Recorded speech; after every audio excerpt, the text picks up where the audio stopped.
operating levy of March versus November, and getting a little bit more to that. So we have some information that we're going to run through. Should run through it relatively quickly. I'm sure I'm going to do my final thing from last week. So we'll just talk about this slide really quickly. So March versus November decision. What I just thought was important to first look at was what's our goal. So the district will work to reduce expenses as much as possible while continuing the academic momentum shared in the last meeting.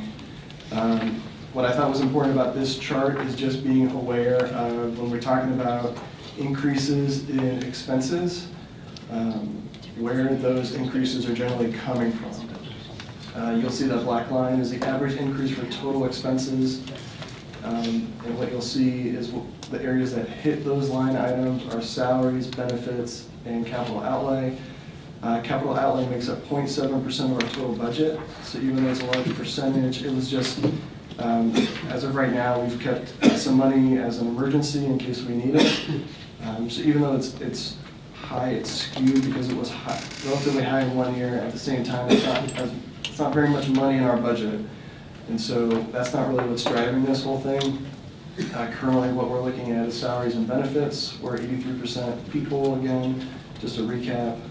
So that's really what drives our future expenses going forward. So if we go to the next slide. So just to, again, if we talk about March versus November decision, so if we go on the ballot in March, just some things to think about is that there are two chances to increase revenue. So if there happens to be a failure in March, at least you have the opportunity to come back in November. And even at that point, we'll talk about a little bit more. Actually, it's the second point is it gives opportunity for a lower amount of cuts if levy fails in anticipation for November. So if levy fails in March, we have to come back in November because the first time we receive any revenue is January of 21. That's right. What you're looking at is being able to potentially come out with a lower number if that is what is required. If we do not go on the ballot for March, so obviously in that particular case, it's August or November, but I know we're talking about November. There's only one chance for new revenue in 2021. Cash balance is something that we want to look at as a bit of a concern. The list of cuts, if a levy does not pass, will be much larger to make up for another year lost in revenue. So to be able to make it through another year, if potentially a levy does not pass in November, the list of cuts would have to be significantly more than what March would be, and we'll talk about just briefly that as well. So levy failure, new revenue not received until 2022 at the earliest, and again, that's a November levy. In 2014 levy that was passed originally said it'd be for 4 years and last at that point is trying to last for 7 years essentially. So next slide. So let's just go back to some of the guiding principles. So we're prioritizing expenditures that support the building and district improvement plans. Reduce spending for non-critical areas while requesting an operating levy. Each mill request equates to approximately $900,000 in revenue to the district. It's not exactly that amount, but for simple math, that's what it is. It's more like $870,000. And what we talked about in the last meeting is to be able to maintain healthy cash balance for a 3-year cycle. A 9.95 operating levy would allow us to maintain that. So that's approximately 2 months of expenses through fiscal year 23. Again, you have the handout for March versus November. So we'll go to the next slide. So what I'm going to do is we're going to pass out this paper. Everybody take. Let's do this one first. Sorry. Or spend them out together. Do you want to give them this first or put them in the groups first so that then we can get to work on it right away? Yeah, that's good. Okay, so what we put together for you is a skeleton of that so that you can talk about each one of those scenarios with potential cuts in those. And we'll share both, this is an overview of what's in the chart, and then the chart actually has stuff in it, and we'll give that to you. But based on some feedback that we heard over the weekend after last week's session was that some small groups to talk through things would be beneficial. So what we'd ask you to do is to get into groups of three or four and get with somebody that you don't know. So take an opportunity to move around a second and go make some new friends and create some fours. Pull your chairs around. You don't need much workspace. So 2 people can come sit on the inside of the circle with you and move around, do a jumping jack on the way. Stretch out. Move. Do that, and then we'll move on. Ballot issue feasible. That's it. That's the question. Is it feasible? So these are some assumptions between now and March. I'll hang on to it because that'll be the next page. Hold your question when we get to the next page. I'm with you. So an assumption is that we're maintaining the healthy cash balance. An assumption is that a mill raises approximately $900,000. It assumes that any long-term systematic changes to spending or budgets or suggestions would require time beyond a March ballot issue. It assumes no changes in school funding. It assumes no changes in enrollment. It assumes no changes in our negotiated agreements. These are assumptions for between now and March. So now flip to the page with the black X. It's just the back of it. And it lays out here's how it's organized. If the board chooses a March option of 8.95 on the spreadsheet, you have on the spreadsheet with the lines, on that page, you have a list of the things that the board and the administrative team have already discussed of those are cuts to be at 8.95, so that 9.95 isn't necessary, it's the 8.95. And that's what it would look like on that spreadsheet you have underneath. If the board chooses a 7.95 option for March, on the box on that on your spreadsheet is the administrative team met to talk about opportunities for cuts that were as far away from kids and teachers as they could get. We made a recommended list, and Kevin put numbers to them. The 7.95 is a scenario of recommendations from the administrative staff. I don't know exactly what those cuts would be, but that's a scenario that's recommended and doable. To get to 6.95, that box on your spreadsheet, you have a laundry list of things that were provided per discussion on our side of potential cuts that are monetized after them. So that's how this one fits with the other one. That's how they're connected. Go ahead, Kevin. Yeah, so what I passed out, and other people passed out, but it's the other one that looks like an Excel spreadsheet. So the front page is, again, that 695 versus 995, what it provided. Where you're probably going to live on is the other side of the page. So it's what Amy's talking about is if you're at 8.95, to get to 8.95, these are potential cuts in spending. 795, same thing. And then 695, realize that we're not really bad at math. It's more than $900,000 on that. It's just it's options, if you will. It's what a scenario would look like if you utilized, some of those items. And then, yes, sir. Sorry, forward edge support and PD budget, what are those two things? Sorry, yeah. PD is professional development budget.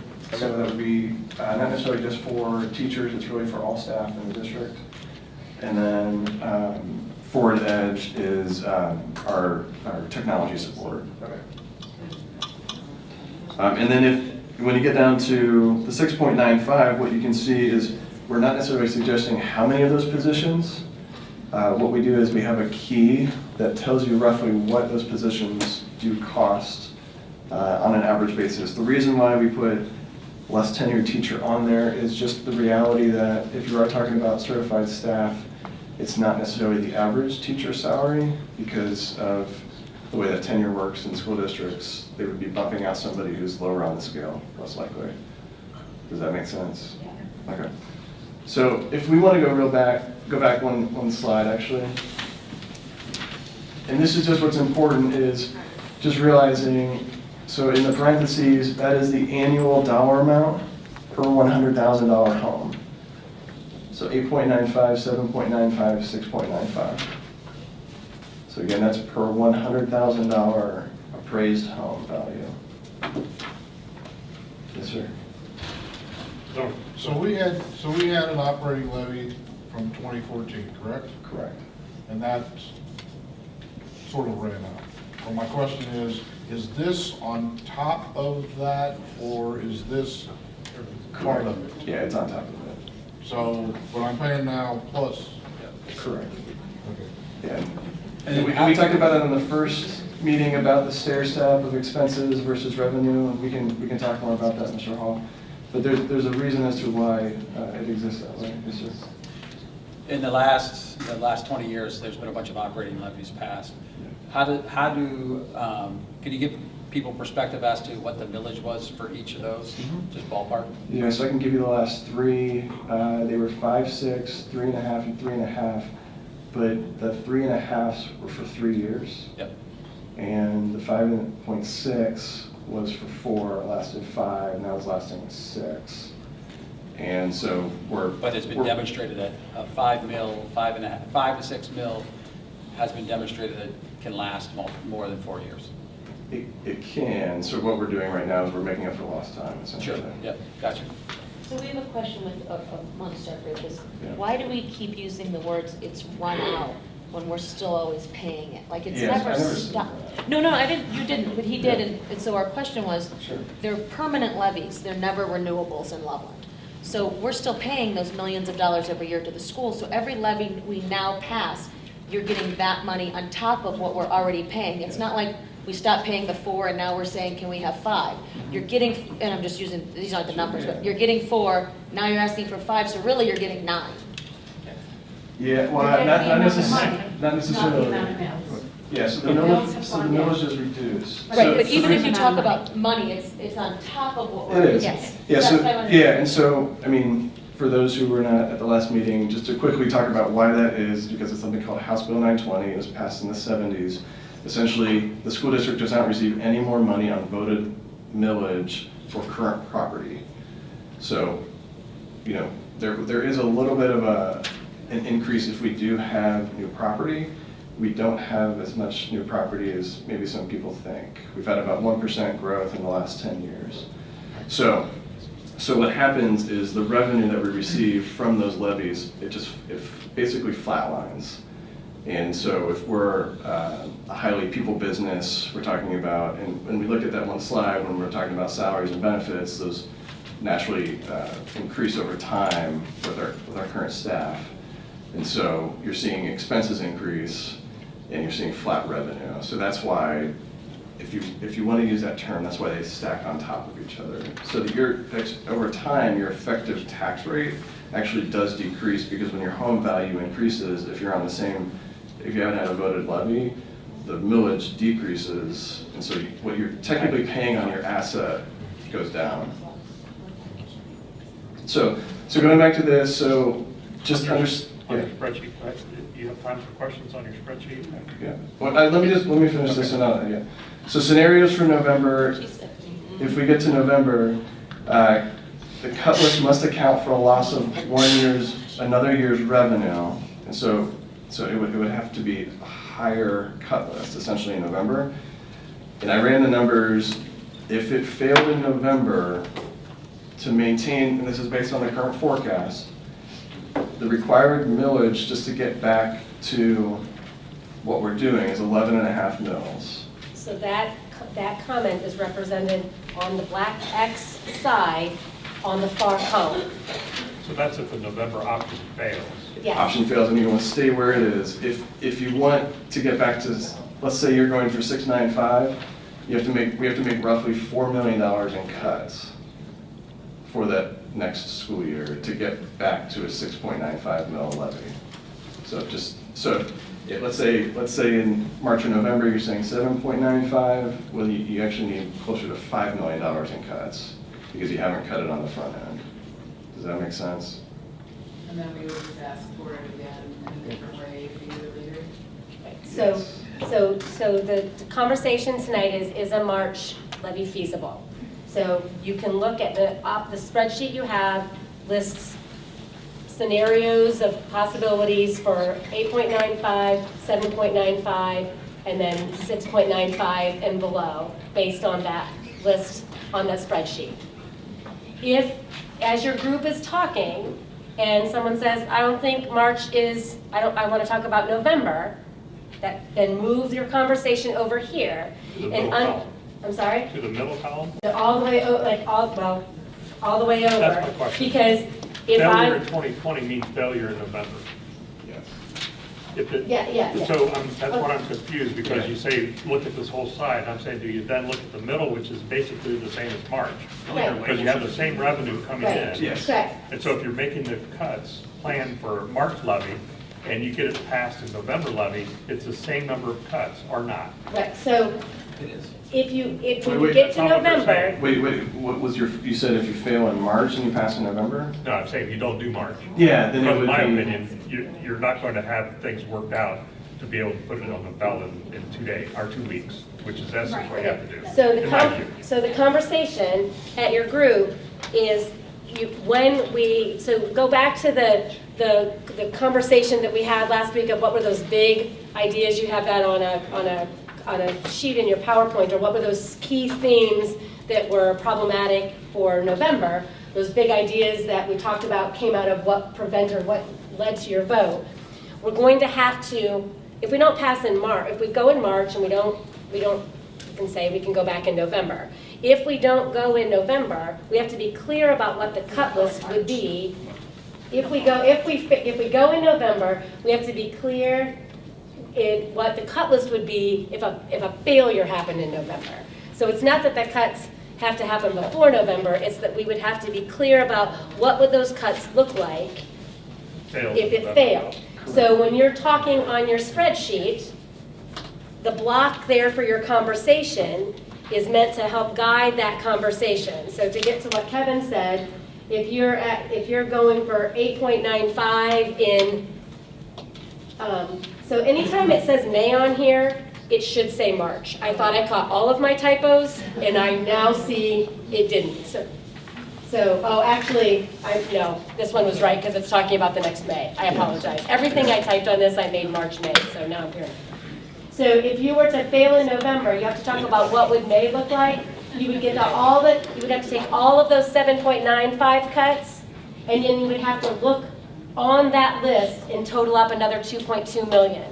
So worst case scenario, you get down to the 6.95 or whichever number you talk about at the bottom here, 6.95, that failure needs to include $4 million off of the list that's not those suggested lists, because that you've already accomplished, you've already cut those to get to the 6.95. It's the deeper cut list. It's when you start talking about how many teachers would that be? What combination of teachers and administrators would that be? How many support staff? I mean, you're really talking At that about point people. as You've well, already cut transportation. You've already cut all the rest of those things on that list. So that's just to give you some perspective about talking about what's needed on the front end, yes, but what happens on the back end, also important for your conversation. So just, can I, and I Of course. think Juliet, tell me if I'm stating this the way you got the question too, as we're making eye contact before. So my understanding is if we decide two things could happen in March. We either decide not to go for March, or we go in March and we fail. We have to have those cuts really planned for the beginning of the school year, even if November, because if November does not pass then, because our fiscal year and our school year, most of our contracts start right at the beginning of the school year, we have to be prepared for November not passing.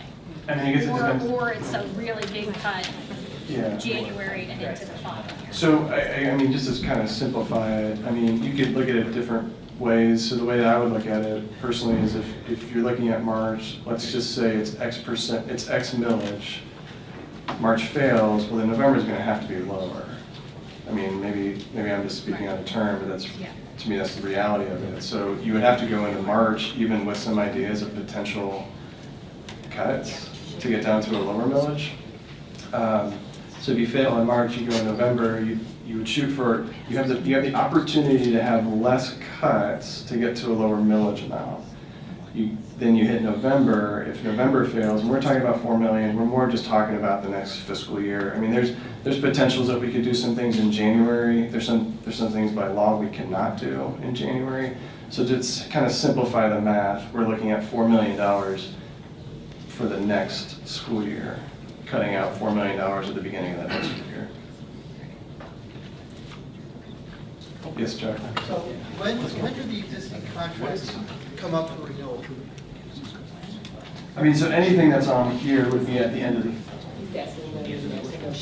Oh, the negotiated contracts? I'm sorry, so we would be negotiating roughly March timeframe a year from now. So about a year and a half, year and 3 months.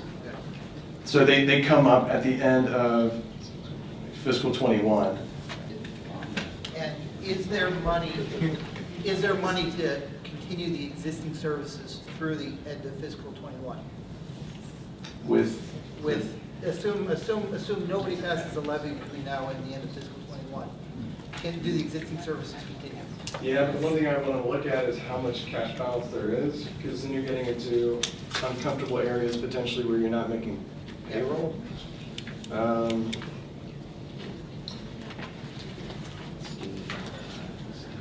Well, he's looking that up.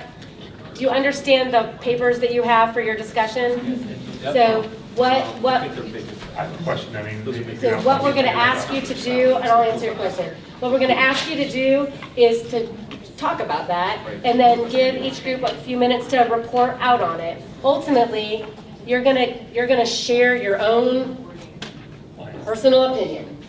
You're going to write it down and share your own personal opinion and give it to the board, and we'll collate it so that they have it before the 10th. But you're going to get a chance to talk in a large group, but ultimately, your exit ticket, not to put on my educator hat, is to provide that information. So there is money through fiscal 21, but it's just over 5 million. Because those are the things that we... Yeah, so you're starting to run into areas, and I don't have a cash flow analysis readily available, but the next year you're at $3 million. So I don't have cash flow analysis to say where we'd be in December to make sure that we make January.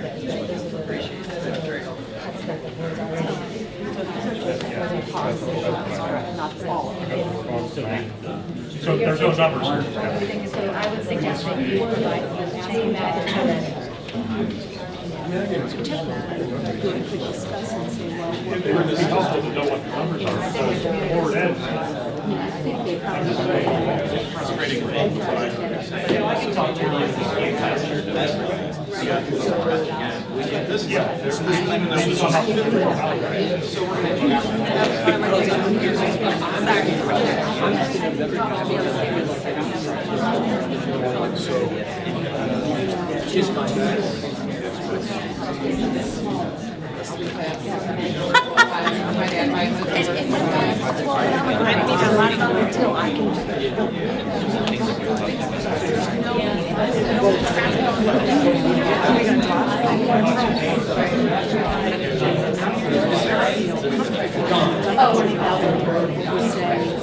I don't even want to come back to the number that came out of 6.